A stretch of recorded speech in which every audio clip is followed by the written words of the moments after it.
देखने की कोशिश कर रहा हूँ और सही चल रहा है, तो ओवरऑल एफआईआई डेटा देखने की कोशिश करेंगे कि किस तरीके से पुट डेवलप हो रहे हैं। तो हम मार्केट जिस तरीके से रैली हो रही थी, तो ओवरऑल एफआईआई पुट्स को इंक्रीज कर रहे थे। तो जब हम एफआईआई डेटा, अब से ये भी एक चीज इंक्लूड करेंगे अपने इवनिंग सेशन में कि एफआईआई डेटा किस तरीके से बढ़ रहा है। तो जब बढ़ रहा था तो इसका मतलब वो लोग पुट ऐड कर रहे थे, मतलब थोड़ी बहुत कॉल भी ऐड करेंगे। ये हर एक दिन का बता रहा है, तो अगर किसी को डाउट हो ये नई चीज समझने में तो पूछ लेना। अभी ये पहली बार हम डिस्कस कर रहे हैं और मैं बहुत टाइम से ट्रैक कर रहा हूँ, सेंसिबल जब से लिया है और उससे पहले से भी। तो ये एक ग्राफिकल रिप्रेजेंटेशन होगी जिसके अंदर हम देख पाएंगे कि किस तरीके से एफआईआई का डेटा पढ़ सकें। तो ऑलमोस्ट हर दिन हम देखेंगे और उस दिन का हम ये देख पाएंगे कि ओवरऑल सिनेरियो किस तरीके से बन रहा है। जैसे कैंडलस्टिक को इंटरप्रेट करते हैं, हम वैसे ही एफआईआई डेटा को भी इंटरप्रेट करेंगे।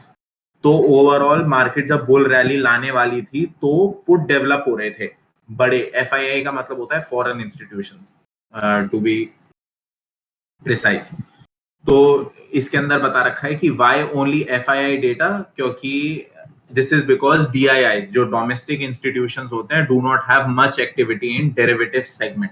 वो ज्यादातर एफएनओ के अंदर ट्रेड नहीं करते, जो हमारे डोमेस्टिक इंस्टीट्यूशंस हैं। ज्यादातर का एफआईआई फॉरेन इंस्टीट्यूशन ही करते हैं। They have zero activity in options and comparatively small activity in futures. तो हम इस वाले सेशन को देखेंगे कि किस तरीके से मार्केट ने रैली करी। तो जब ये निफ्टी का हम देख रहे हैं, तो निफ्टी का अक्टूबर 1 का देखेंगे चार्ट, तो यहां से इस वाले जोन पे जब ये मार्केट ने रैली दी भी नहीं थी, यहां से बनाने लग गया था, पुट राइट करने लग गए थे बड़े लोग। तो यहां पर सबसे ज्यादा पुट राइटिंग हुई थी और फिर जैसे जैसे ऊपर जाती रही मार्केट, धीरे धीरे पुट राइटिंग ही होती गई ओवरऑल। तो जिस तरीके से मार्केट ऊपर गई, हमारे को दिख रहा है कि जब भी नीचे फॉल आता था, इनफैक्ट 6 तारीख का भी देखो, तो 6 तारीख को भी पुट राइट ज्यादा हुए थे। तो हमारे को ये पता था कि ऑल्दो फॉल नीचे हुआ है, लेकिन एफआईआई से इतना जल्दी लॉस नहीं लेंगे, उन्होंने मार्केट गैप अप खोल दी। तो हमारे को एक और कंफर्मेटरी वो चीज मिल गई है, डेटा देखना, जिसके अंदर हम सिर्फ एफआईआई का डेटा देख सकते हैं इसके थ्रू। तो हम तो अब ऑलमोस्ट सेम हो गया है 13 अक्टूबर को, मतलब कि जितना ऊपर रैली ले जानी थी, तो अब बहुत अच्छे से शायद maybe even next week fall आने वाला है। तो कॉल्स और पुट्स ऑलमोस्ट सेम हो गए हैं। मतलब 13 अक्टूबर का अगर हम डेटा देखें तो 1,61,000 कॉल हुई हैं और 1,67,000 पुट राइट हुए हैं, सिर्फ एफआईआई में जो करें। हम ऑप्शन चेन जो देखते हैं उसमें सब इंक्लूड हो जाते हैं, तो वो उतना ज्यादा नहीं बताएगा। और अच्छे से एफआईआई का डेटा अगर हम सेपरेटली देखें तो वो भी एक कंफर्मेटरी चीज बताएगी। तो इसके अंदर किसी को डाउट कि हम किस तरीके से देखेंगे, जिस तरीके से मार्केट ऑलमोस्ट फ्लैट हो गई है, तो इधर हम अभी भी थोड़ा सा पुट राइट ज्यादा है, लेकिन हमारे को ये दिख रहा है कि 13 अक्टूबर को ऑलमोस्ट फ्लैट पुट राइटिंग और कॉल राइटिंग हुई है। तो ऑलमोस्ट फ्लैट जा रहा है अब मार्केट। तो इससे भाई हमें ऐसा आइडिया लग जाएगा कि मतलब कि मार्केट का सिनेरियो क्या है, सेंटीमेंट्स इस टाइम, है ना। बड़े लोग क्या चाह रहे हैं, एफआई फॉरेन इंस्टीट्यूशंस किस तरीके से सोचने की कोशिश कर रहे हैं। तो जितना फॉरेन इंस्टीट्यूशन सोचेंगे, जिस तरीके से फॉरेन इंस्टीट्यूशन बड़े तरीके से पुट राइट करेंगे, हमारे को पता लगने लग जाएगा अच्छा बड़े लोग किस तरीके से चाहते हैं। तो ओवरऑल सेंटीमेंट दिखने लग जाएगा कि जैसे ग्राफ नहीं होता, वो दिखने लग जाएगा कि हाँ पुट राइटिंग धीरे धीरे करके कम हो रही है। एक बार वो लगाना भाई 5 अक्टूबर वाला जो फॉल वाला है, वो 6 को आया था। 6। हाँ, हाँ, तो इसको यहाँ पे हम हमारे काम कैसे आएगा ये। जैसे हम, क्योंकि हम एफआईआई डेटा तो बाद में रिलीज होता है ना, ये बीच मार्केट में नहीं बन रहा होता ये वाला डेटा, ये लास्ट में निकलता है जब मार्केट एंड हो जाती है। तो हमारे को बस ये पता लगेगा कि अगले दिन भी पुट राइट हुए हैं या कॉल राइट हुए हैं, मतलब कल का सेंटिमेंट देखने के लिए। अगर याद होगा किसी को, तो हम इधर कॉल शॉर्ट नहीं कर पाए थे, तो हमारे को ये पता लग गया है कि अच्छा नेक्स्ट दिन भी नीचे गिरने के बाद भी बड़े लोगों ने पुट राइट करे, तो इससे ये पता लग सकता है एक कंफर्मेटरी चीज कि गैप अप हो सकता है, या नीचे तो गिर रही थी मार्केट लेकिन तब भी ज्यादा राइट क्या हो रहा है, बड़े लोग क्या कर रहे हैं, तो इतनी आसानी से गिरने नहीं देंगे, क्योंकि यहाँ से फिर लोग ये सोच सकते हैं ना कि यहाँ नीचे शॉर्ट होते ही फिर और फॉल आएगा, लेकिन वो हो नहीं सकता, क्योंकि अगर फ्लैट खुलेगा तो ऑलरेडी पुट राइट बहुत हो रखे हैं 6 तारीख को। इसमें हम ऐसे बच जाते कि हम ये देख लेते कि यहाँ पुट राइट हो रहे तो नेक्स्ट डे हम जैसे अगर कॉल शॉर्ट करने की सोचते तो हम वो ना करते, फिर हम पुट का ही मौका बनाते हैं ना। हाँ, तो अब हम जैसे सितंबर की एक्सपायरी का देखेंगे तो ऐसे हम देख पा रहे हैं कि कॉल्स पहले राइट हो रही थी, फिर धीरे धीरे करके सैचुरेशन डेवलप हुई, फिर पुट राइट होने लग गए, तो यहाँ पर पता लग जाएगा कि पुट कितने राइट हो रहे हैं, फिर धीरे धीरे करके सैचुरेशन करके कॉल, तो मतलब हमारे को ये हमेशा पता लगने लग जाएगा कि कॉल ज्यादा है या ऑलमोस्ट सैचुरेशन है या फिर कुछ चीजें ज्यादा है एक तरीके की, क्योंकि हमारे को पहले स्ट्राइक पता लगते हैं, है ना, हम ऑप्शन चेन से स्ट्राइक प्राइस देख पाते हैं कि कहाँ सपोर्ट है कहाँ रेजिस्टेंस है, इसके अंदर हमारे को ओवरऑल सिनेरियो पता लगने लग जाएगा कि बड़े लोग सेंटिमेंट का है, क्या ऊपर की साइड है सेंटिमेंट पुट राइट हो रहे हैं, क्या कॉल राइट हो रही है, ये वाला चीज दिन के हिसाब से।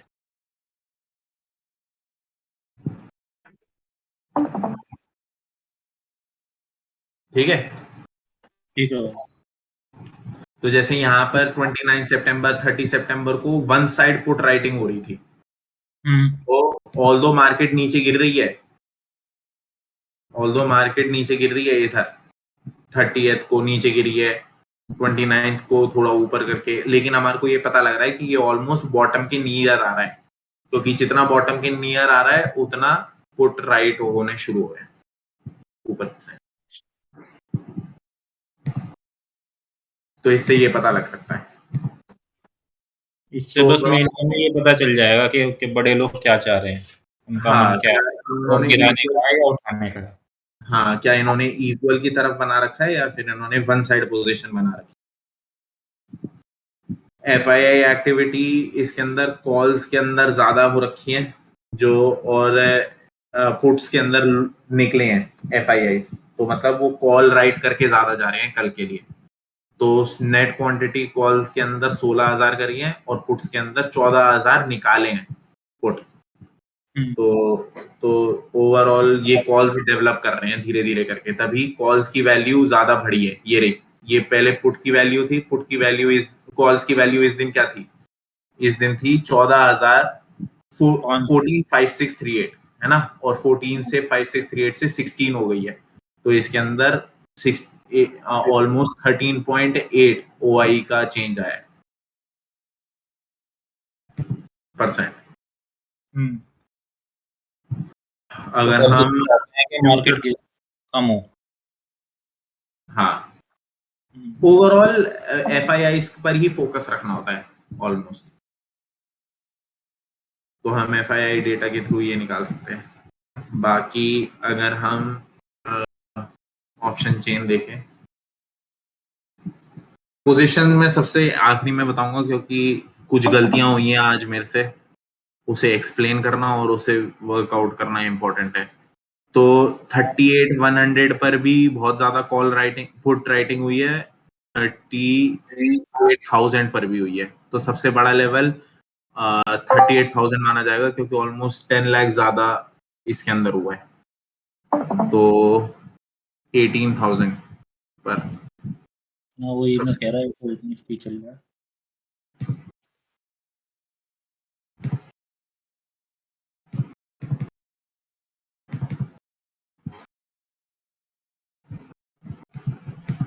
तो 18,000 पे सबसे ज्यादा पुट राइट हुआ है और ऊपर की साइड कॉल राइटिंग में हुई है 48 वाला लेवल, 18,200। 18,200।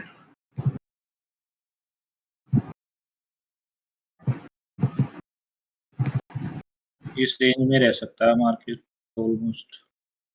हाँ, जो कि अभी तक लग रहा है।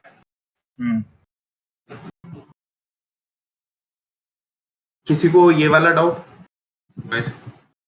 किस रेंज में कैसे फाइंड करना है या फिर एफआईआई डेटा के थ्रू, बैंक निफ्टी के लेवल्स देखते हैं।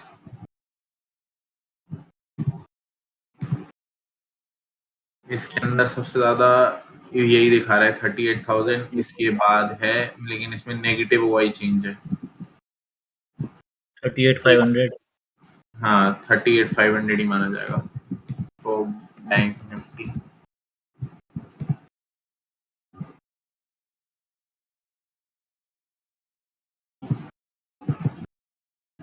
लेकिन इसमें भी वीक है ये, उतना वो नहीं है स्ट्रॉन्ग, बल्कि ज्यादा ये लग रहा है कि इसका स्ट्रैडल बनाने का ज्यादा लोग सोचेंगे।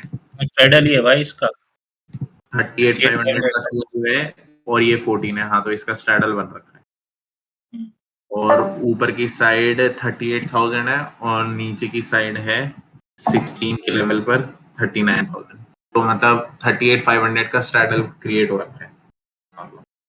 500 पॉइंट इसके ऊपर और 500 पॉइंट इसके नीचे में है।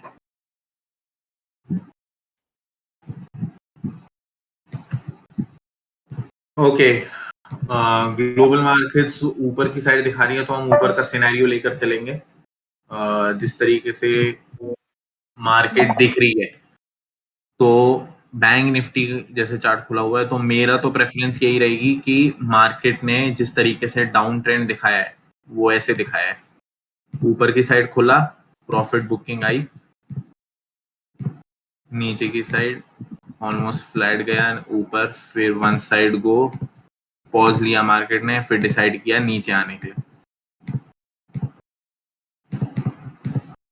अगर हम हाइड करें इसे कैंडल्स को, तो ऑलमोस्ट लाइन चार्ट में इस तरीके का स्ट्रक्चर दिखेगा। लास्ट पॉइंट क्या होना चाहिए, ये होना चाहिए था जो बॉटम का लो बना है इसके अंदर, वो है ये। इसके नीचे क्लोज दे दिया है, तो इसका मतलब मैं बैंक निफ्टी के अंदर कॉल राइट करने की सोचूंगा प्राइस से। तो सबसे पहले फोकस करना है कौन सी वाली कॉल राइट होगी, अगर 38,800 की, तो कल प्लान ये रहेगा 38,800 की कॉल राइट करना, अगर ऊपर खुले कहीं पे भी। तो मैं प्रेफर ये करूंगा कि अच्छा खासा थोड़ा गैप अप खुले, और बेटर तो यही रहेगा मेरे लिए कि अगर गैप अप खुलता है इधर कहीं जिस तरीके से, और फिर कोई से भी या तो ऊपर जाए या फिर इस रेंज में खुलकर, या तो ये ऐसी कैंडल बनाए ऊपर की साइड और फिर रेड बना दे, कोई सी पॉज लेने के बाद रेड बना दे, तो मैं यहाँ पर 38,800 का कॉल छोड़ता हूँ। अगर ये ऊपर खुल के ऊपर की साइड ना जाकर ऐसे एम नहीं बनाता है और फर्स्ट कैंडल पर ही ऐसी सेल दिखा देता है, तो मैं इसके अंदर बिना कोई एम फॉर्मेशन के शॉर्ट कर दूंगा। तो यही दो टास्क हैं कल के लिए 38,800 को शॉर्ट करने के लिए। क्या बैंक निफ्टी ने की तरह एक बार फिर निफ्टी, रिपीट करना। हाँ, एक बार फिर रिपीट करना भाई, कि अगर अगर गैप गैप अप खुला तो। अगर गैप अप खुला तो उसने फर्स्ट कैंडल पे ही ऊपर का मोमेंटम दिखाया, तो मैं एम बनने का वेट करूंगा, मतलब जहां पर ऐसे बन के थोड़ी पॉज ले, ग्रीन कैंडल बना के एक रेड बनाए तो। ठीक भाई। और अगर ये वाला नहीं रहता है सिनेरियो और फर्स्ट रेडी बन जाती है गैप अप खुलने के बाद, तो मैं शुरू में ही 38,800 की कॉल शॉर्ट कर दूंगा फुल क्वांटिटी। ओके भाई।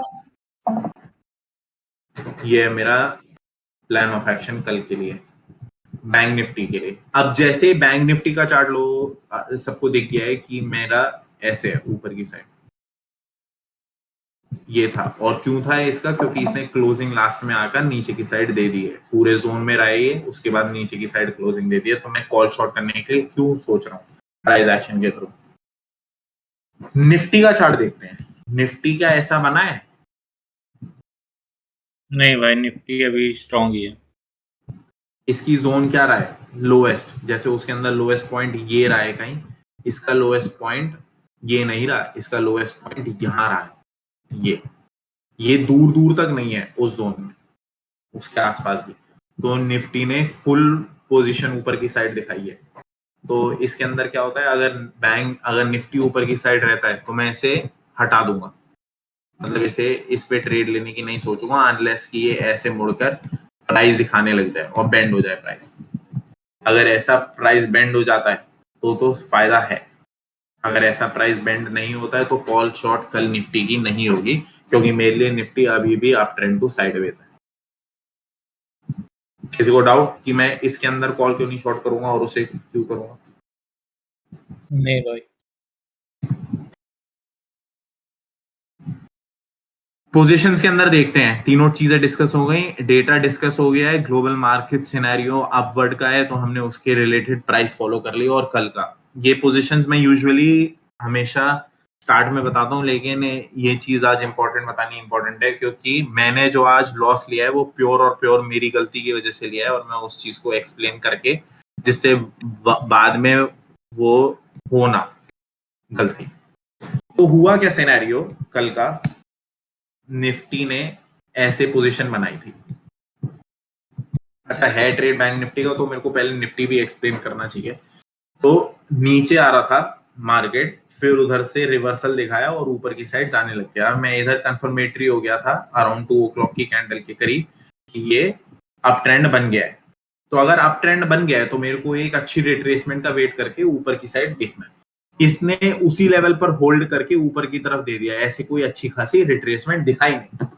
चलो कुछ नहीं होता। बैंक निफ्टी का देखता हूं मैं।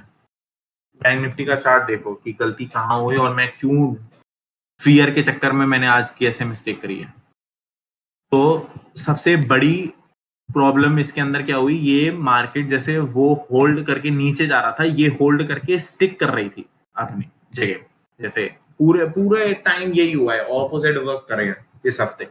लेकिन कुछ नहीं होता, जिस तरीके से बैंक निफ्टी पूरे टाइम कंसोलिडेट कर रही थी, इधर इसने क्लियर ब्रेकआउट दे दिया था। क्लियर ब्रेकआउट देने के बाद मैंने कल, जिसने भी अटेंड किया होगा, मैंने कल अपना सी बुक कर लिया था, यहां तक कोई प्रॉब्लम नहीं थी। अब मेरे को चाहिए था रिट्रेसमेंट का, इसने अच्छा रिट्रेसमेंट दिखाया ऑलमोस्ट। इसके थ्रू देखेंगे तो 386 के लेवल का, इधर तक के लेवल का रिट्रेसमेंट दिखाया, ये वाले स्पॉट तक का। तो इधर में सही था।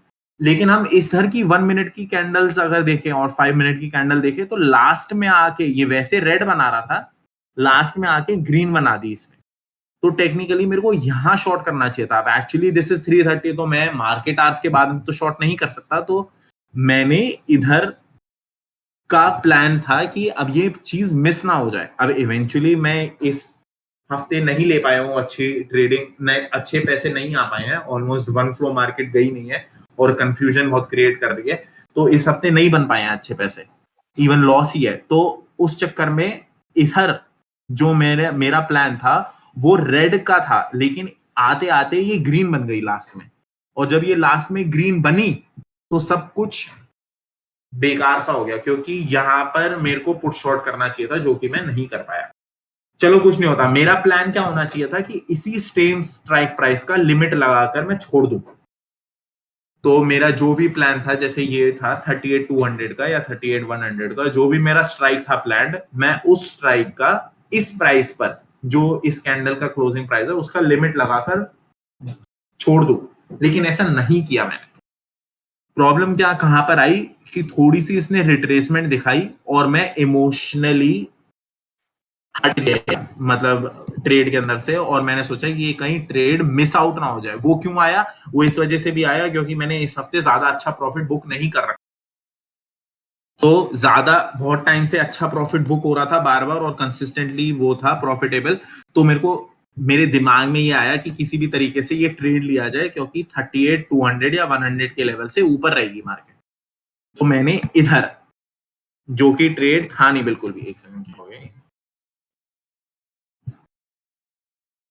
हाँ। तो तो इस लेवल पर क्या हो गया,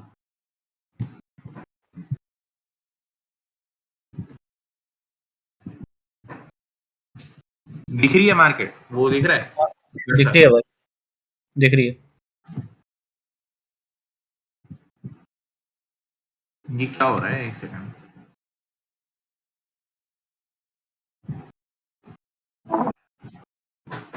कर्सर स्विच हो रहा है।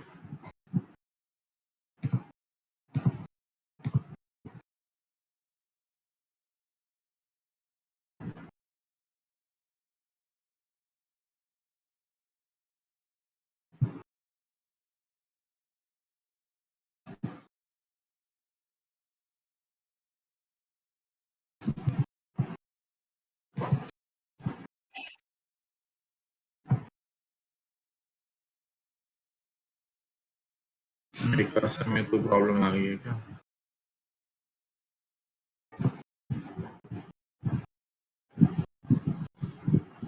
कहाँ आ गई कि जो पोजीशन मेरे को यहाँ पर बस लगाकर लिमिट ऑर्डर पे लगानी चाहिए थी स्ट्राइक की, वो नहीं लगाई, और मैं उसी मतलब मैंने यहाँ पर एग्जीक्यूट कर दिया, यहाँ पर या यहाँ पर इस ट्रेड इस कैंडल की क्लोजिंग पर एग्जीक्यूट कर दिया।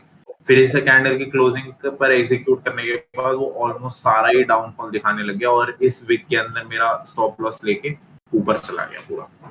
तो ये वाला स्टॉप लॉस अगर मैं शेयर करूं तो वो ऐसे था।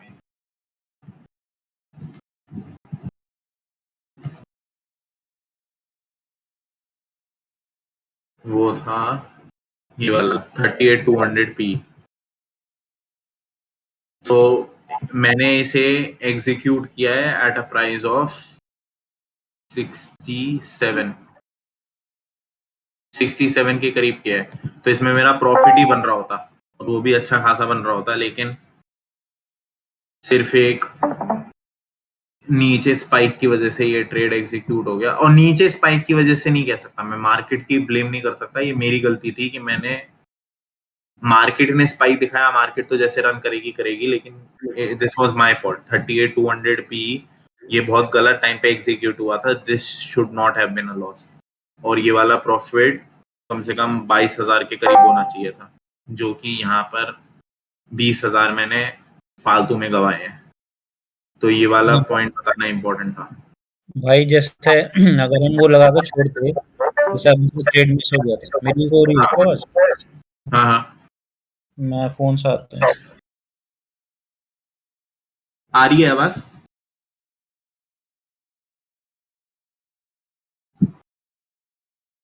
बेटर ये रहता है कि फोमो के अंदर एंट्री लेने से ज्यादा बेटर होता है, ये वाली एंट्री लेने से ज्यादा बेटर होता है कि एंट्री ना ली जाए, क्योंकि लॉस लेना जो कि तुम्हारे पास कंफर्मेटरी ट्रेड नहीं है, उससे ज्यादा बेटर है कि ट्रेड ही ना लिया जाए। और जब मिस आउट हो गया था ये वाला ट्रेड, जब मेरे को ऑलरेडी पता है कि यहाँ पर बायर्स हैं और बायर्स इधर से भी उठा सकते हैं, वो ओवरनाइट उठा रहे हैं मार्केट को, तो ये वाला ट्रेड मेरे को नहीं एग्जीक्यूट करना चाहिए था, बस नीचे की साइड का लेवल लगा के छोड़ देता। अगर बाई चांस मार्केट यहीं से फिसल के बाउंस लेने की कोशिश करती तो सही था, वरना नहीं। भाई मैं यही पूछ रहा था, जैसे हमारा ट्रेड ये निकल गया था, ये हमने फोमो के चक्कर में ट्रेड लिया है, तो पर हाँ अगर हम इसे लगा के छोड़ते आज, तो ये जो हाँ, स्पाइक मारा है इसमें हमारा एग्जीक्यूट होता है या नहीं होता? नहीं होता, क्योंकि अगर हम देखें 38,200, और वो बेटर था यार, लॉस लेने से ज्यादा बेटर है कि अपने ये तो फियर की वजह से छूटे ना ट्रेड, उसकी वजह से हो गया ना। बैंक 38,200 पुट, क्योंकि मैं प्लान कर रहा था इसे, और ऑलमोस्ट वहीं जाकर हिट किया है जो मेरा प्लान होता है, नीचे से गया, इस स्पाइक में गया और फिर नीचे आकर वो कर दिया है। लेकिन अगर हमारा प्लान रहता तो हमारा प्लान इस कैंडल की क्लोज पर रहता, जो कि ये नहीं है, नहीं है, हाँ नहीं लगता। 30 इधर आता ही नहीं, लेकिन ये बेटर होता क्योंकि ये स्पाइक कभी भी लग सकती है ऐसी। ना भाई। अब मैं आज इस स्पाइक में फंस गया, और ये ऑलमोस्ट 77 से 114 गई थी, और इधर मेरा स्टॉप लॉस लेके मेरे को ही मार्केट सिखाना चाह रहा था कुछ, तो लेके चला गया, और कम से कम 20K का मैंने लॉस लिया है। इसका हेज लेग 38,200 का वही था, 37,200, मतलब वही 412, तो 19,800 का कुछ लॉस लिया मैंने।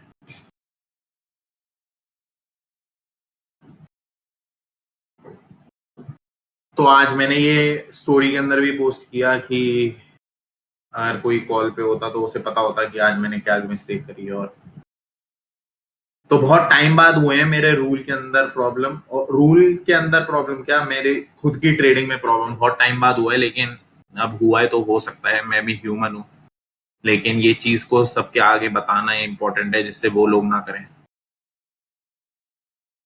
तो बेसिकली ये है कि कभी भी कोई भी ट्रेड मिले जो भी दिमाग में है, उसके पीछे मत भागो, अगर तुम्हारे राइट प्राइस पर आए हो तो उसी पर एग्जीक्यूट करना है, ये याद रखना गाइस, जिससे कि ऐसा ना हो फिर से किसी के संग भी। बाकी तो मार्केट अपने आप ही पनिश करती है जो भी तुमने गलत